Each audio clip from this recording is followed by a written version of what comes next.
hear a number of different recordings, and you will have to answer questions on what you hear.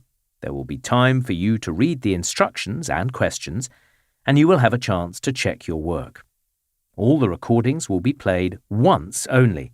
The test is in 4 parts. At the end of the test, you will be given 10 minutes to transfer your answers to an answer sheet. Now turn to Part 1.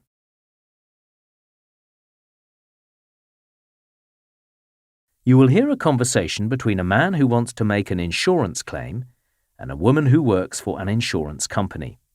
First, you have some time to look at questions 1 to 4.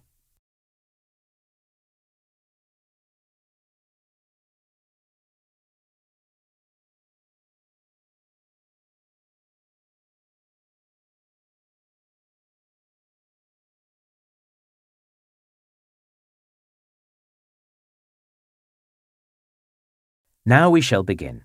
You should answer the questions as you listen because you will not hear the recording a second time. Listen carefully and answer questions 1 to 4.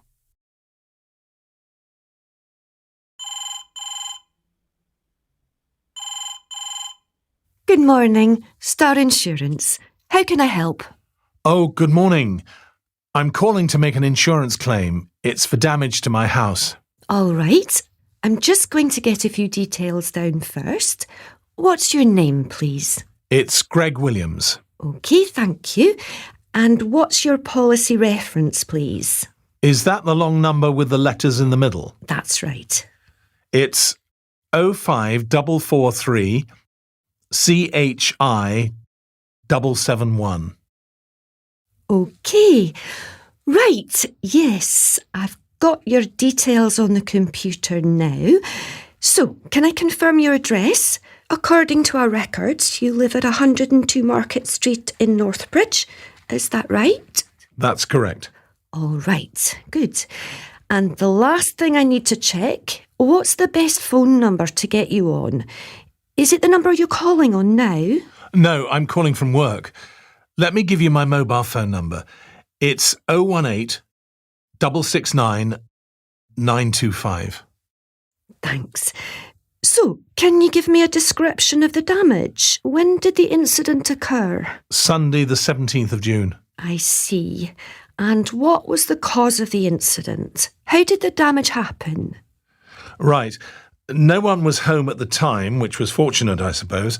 There was a big storm, and I guess it blew down one of the trees at the back of our garden, and it smashed through the window in our daughter's bedroom. Yes, a good thing you were all out. So, have you got the window fixed? Not yet. Before you hear the rest of the conversation, you have some time to look at questions 5 to 10.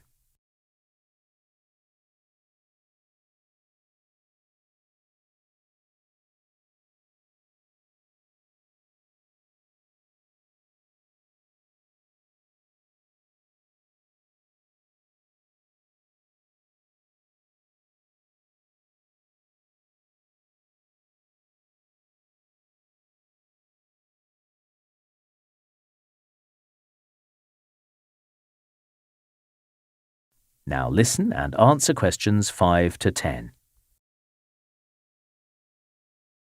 All right. And so, apart from the window, what are you claiming for? OK, like I said, it was my young daughter's room. Anyway, right below the window is her desk. That's all right, but she'd left her glasses on it, and they got really badly scratched. She'll need a new pair. Luckily, she hadn't left her headphones there, like she normally does. Is there anything else? Yes, because the window was broken, the rain got in. And what's really annoying is that, when was it? Just last month, we'd gone shopping and bought a carpet. We'd only had it for a couple of weeks and it got soaked. We had to remove it. Oh dear. Are there any other items you'd like to claim for? Yes. I suppose we should be grateful that the rain didn't reach her computer, but when the tree came through the window, it tore a hole through the curtain that was hanging there. OK, I'm making a note of all this. And one more thing I need to claim for. Yes, go on. We've had some repairs done already for a door we can't open. To the back of the house? No, it's for the garage. The tree hit that as well. OK, so have you contacted a professional builder yet? Yes, it's the same builder we always use. Do you want his name? Yes, please. OK, it's Stephen Honeywell. Honeywell. All right. Now, apart from damage to the house itself, what else do you think the builder will be looking at? Because we're going to need photographs. Oh, yes.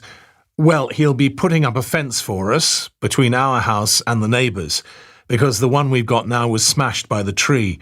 So I'll take some pictures before he does the work. Please do that, and then you can send them in with your claim. That is the end of part 1. You now have 1 minute to check your answers.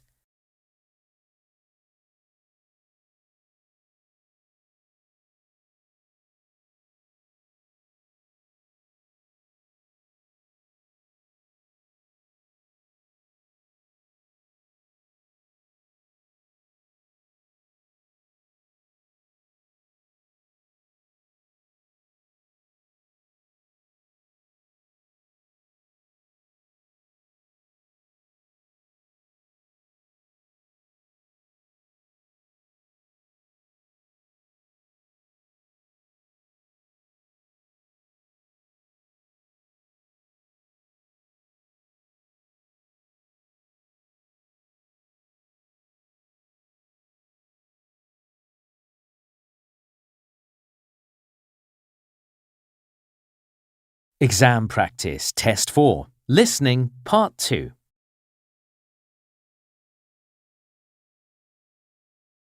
You will hear a woman who helps run a program called Young Explorer talking to participants. First, you have some time to look at questions 11 to 14.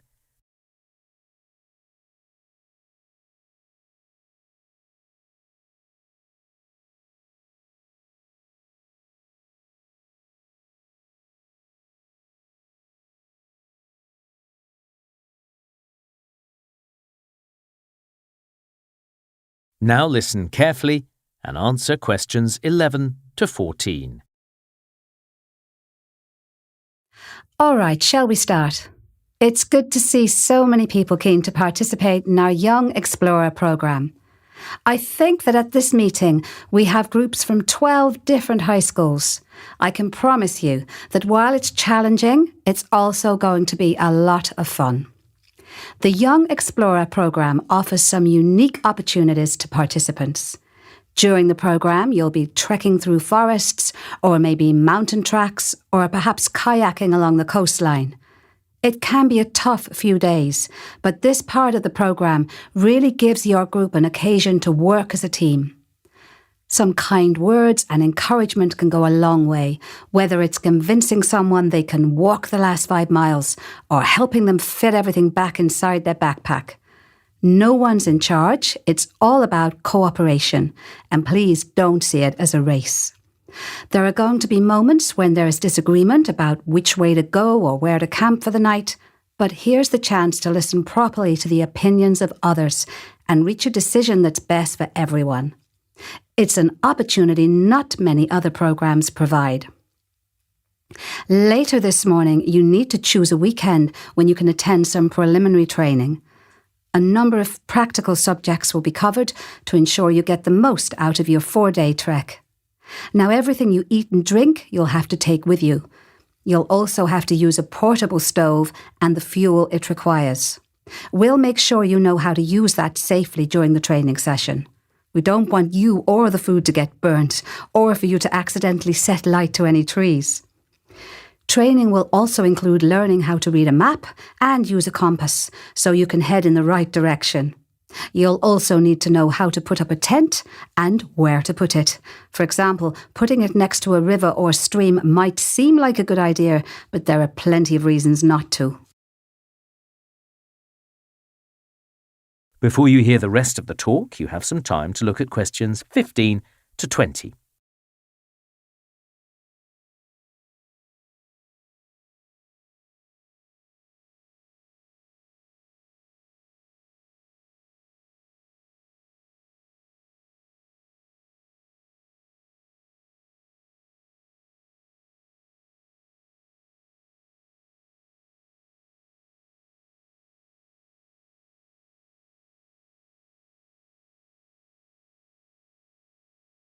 Now listen and answer questions 15 to 20.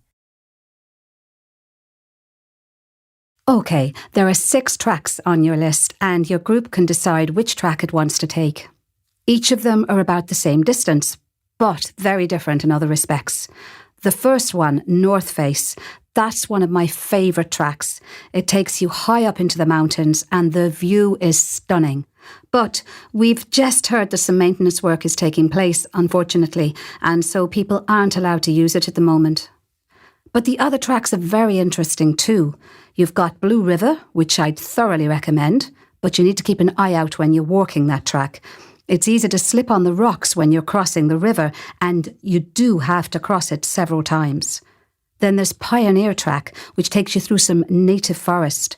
You follow the track for about a day and a half, and then it comes to an end at a town called Richmond. It starts up again on the other side of town, and the rest of the route is along the coast. You might also consider Edgewater. You get to see some beautiful lakes and bird life. The only thing I'd say, though, is that it's very popular, and you'll probably come across a number of other groups out walking on the way. Number 5 on the list is the Murray Track. That one is certainly quite challenging. There are some very steep sections, and at some points you'd be walking right next to the cliff edge on a very narrow path. That's definitely a track where caution needs to be taken. Great views, though.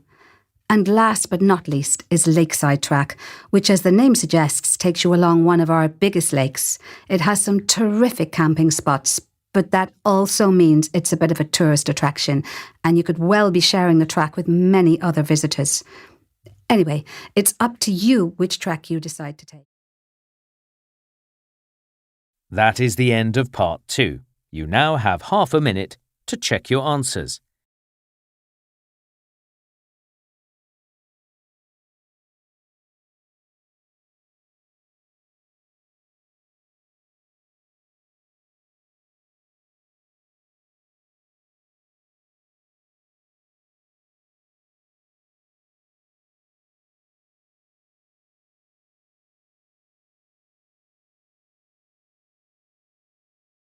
Exam Practice Test 5, Listening Part 3. You will hear a university tutor talking to 2 social science students about a project they are doing on the impact of technology on people's working lives. First, you have time to look at questions 21 to 26.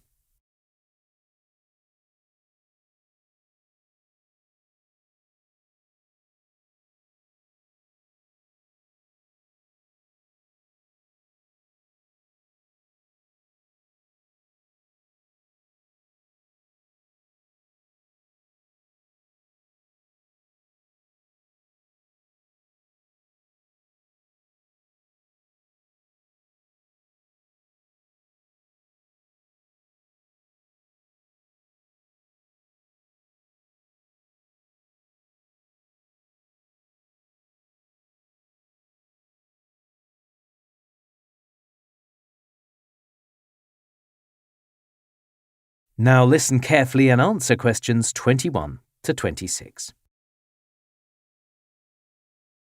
OK, Kiara and Finn, can you tell me how your project is going? Your general topic was the future of work, wasn't it? Yes, we've read a lot of articles on it. Some were more interesting than others. There were a couple of writers that just made some strong statements without really backing them up. The problem is, it's such a big topic. Some of the articles were aimed at graduates, and some of them were targeting people who've been in work for years. We should have narrowed down our topic before we started searching.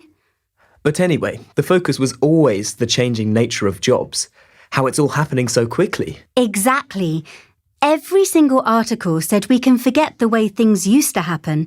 Like, you started out as an apprentice, and then you stayed in the same company for years. That's over. I see that you've highlighted job title in your notes. Why's that? I think for some people, a job title used to define them. It was their identity.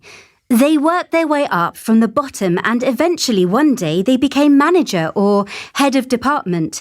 And even in their social circle, outside of work, they wanted other people to know how long they'd been in a job. And now? It looks like we're moving away from the term job title. So, instead, a lot of businesses are hiring people to work on a project done or lead a team, but the contracts are temporary. Finn, do you think that's a big issue for young people? Having to move on once a project's finished? Not necessarily. It can be interesting to work in different places. People aren't always looking for a job that pays really well. It's more about gaining experience and creating a network. So money's not important? Well, I haven't started work myself, but according to all the articles I read, it's more about the different rates of pay. If you have a good salary, you probably have enough to enjoy life, but if you're only earning the minimum wage, how do you get by? That's my biggest worry. I looked at that Richards-Greaves survey on work-life balance. Oh, good. Only 48% of people believe that their work-life balance will improve. Is that a statistic that surprises you? It's hard to say. I wonder what the survey actually asked. Was it just, will your work-life balance improve? Or did the interviewers break that down? I mean, did they actually ask the people who took part, do you enjoy spending more time at work than home? Good point. See if you can find out more.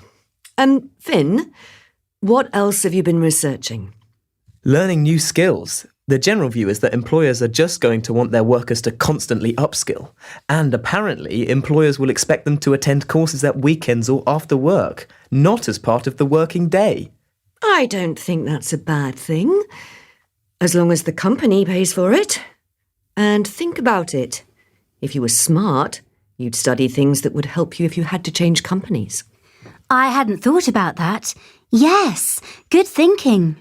What about mobile technology? How might employees be affected now that phones and tablets make it possible to stay connected to work at all times? It's great. You can use mobile technology, your device, to work where you like, on the way to class or the office. The media often focuses on the negatives, but as far as I'm concerned, having a tablet I can carry with me means I can manage my studies and my family commitments more easily. I actually think that in the future, mobile technology will reduce employees' stress. Before you hear the rest of the talk, you have some time to look at questions 27 to 30.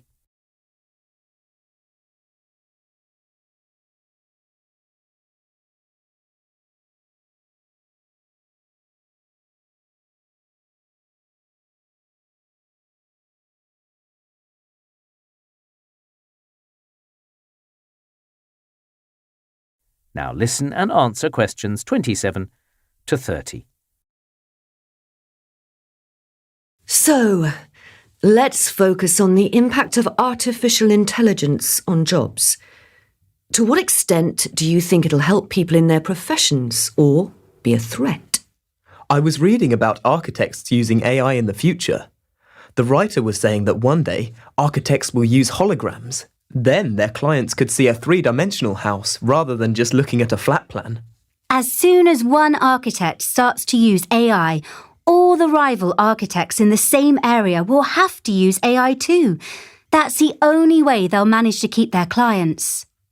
True. How about doctors? Imagine if they had to give urgent medical attention to someone, but they weren't qualified to do it. A hospital specialist could use AI and virtual reality to guide a doctor through, like a complex procedure. Yes! In an emergency situation, AI could really make the difference. And what about the law? Well, the lawyers I know are always anxious about the amount of work they have to get through. But AI could help them with a whole lot of routine tasks, and that should make some of that anxiety go away. Yes, it probably could. Also, if you're a sports referee, that could be a job that's affected. In what way? Using AI would mean there were no mistakes. It would know for sure if a ball was out, for example. And you can't accuse AI of bias. No. I can imagine that one day AI might do away with the need for human referees. I think so too. All right, let's move on to our next point. That is the end of part 3. You now have half a minute to check your answers.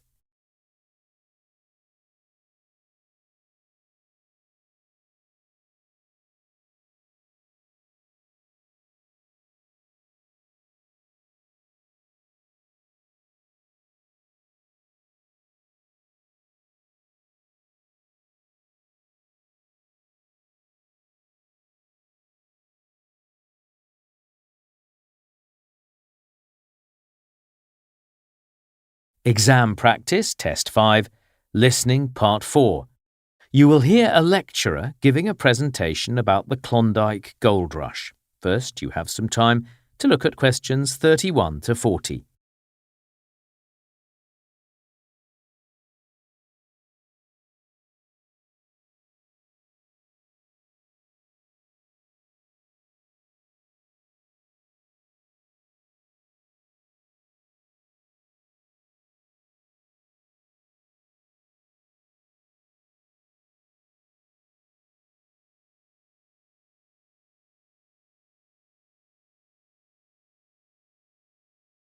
Now listen carefully and answer questions 31 to 40. Today, I'm going to talk about an incredible event in the history of Canada, the Klondike Gold Rush. Between 1896 and 1899, over 100,000 people set out to seek gold in the Klondike region, a remote area in northwestern Canada. Only 4,000 people were actually successful. Let's start by considering the journey people had to take in order to reach the Klondike River and start looking for gold. For most gold seekers, their journey began in Alaska, in a town on the coast called Skagway. From Skagway, one option was to take the White Pass Trail through the mountains. It probably looked easy enough at the beginning of the trail, but rocks made it difficult to make progress. On top of this, the men and their horses got stuck in the thick mud that covered long sections of the trail. The other option was the Chilkoot Trail.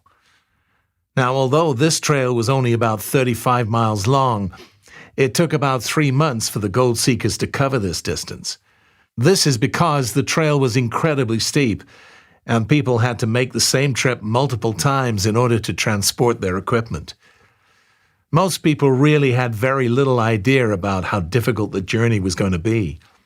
So, although 100,000 may have set out on those two trails, only about 30,000 got to the end. So yes, the majority gave up. Often they were suffering from starvation or disease. They also came to the terrible realization that their journey was likely to end in failure, and so they turned around. Anyway, for those gold seekers who did continue, they eventually reached Lake Bennett. They might have expected that their journey was going to become easier at this point, but no. Because the lake was frozen over, many people had to wait until spring before they could continue their journey. In the meantime, a tent was the only protection they had from the cold. While they were waiting, people cut down trees and made boats. Once the ice melted, they could sail across the lake and start down the Yukon River. Again, this wasn't the end of their troubles. Once they reached a point of the river called Miles Canyon, things became very dangerous indeed. Many boats were destroyed in the rapids. In order to proceed down the Yukon River, the gold seekers needed to employ a real sailor, someone who could steer their boats and get through the canyon safely. From here on, the worst was over, and the gold seekers could sail to a place called Dawson at the mouth of the Klondike River.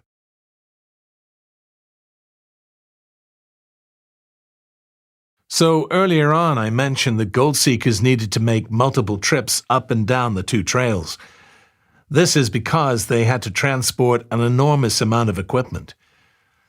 This equipment was set out on a very long list. It was actually the police who gave gold seekers the list, since they knew how unprepared many people were for the journey. People were obliged to take enough supplies to last them a year, so the list included clothing like boots and warm winter coats. There was also the food the gold seekers required. Perhaps items like tea weren't too hard to carry, but 400 pounds of flour would have been very heavy indeed. The gold seekers had to take a lot of tools as well, everything they needed for digging, for building, and so on. Things like rope were essential and could be packed away without too much difficulty. But imagine having to carry 2 or 3 buckets with you. All these things were compulsory. So, some people became very successful because of the gold rush, and not because they'd actually found gold themselves. Those who were business-minded saw many opportunities. They sold the supplies that the gold seekers needed. They established hotels and so on. And then there were people like Jack London. London was one of the gold seekers that actually survived the terrible journey, but he didn't find much gold. Still, he was inspired to write. Through his vivid description, his readers could share the feeling of adventure, even from the comfort of their armchair. Finally, it wasn't just men that tried to seek their fame and fortune. Many women also headed up the trails. Among them were Annie Hall Strong and Emma Kelly. In the US and in other parts of Canada, ordinary citizens were keen to read about life in the Klondike. Working for different newspapers, Hall and Kelly often described their first-hand experience of danger and hardship. Another thing that needs to be discussed. That is the end of part 4. You now have 1 minute to check your answers.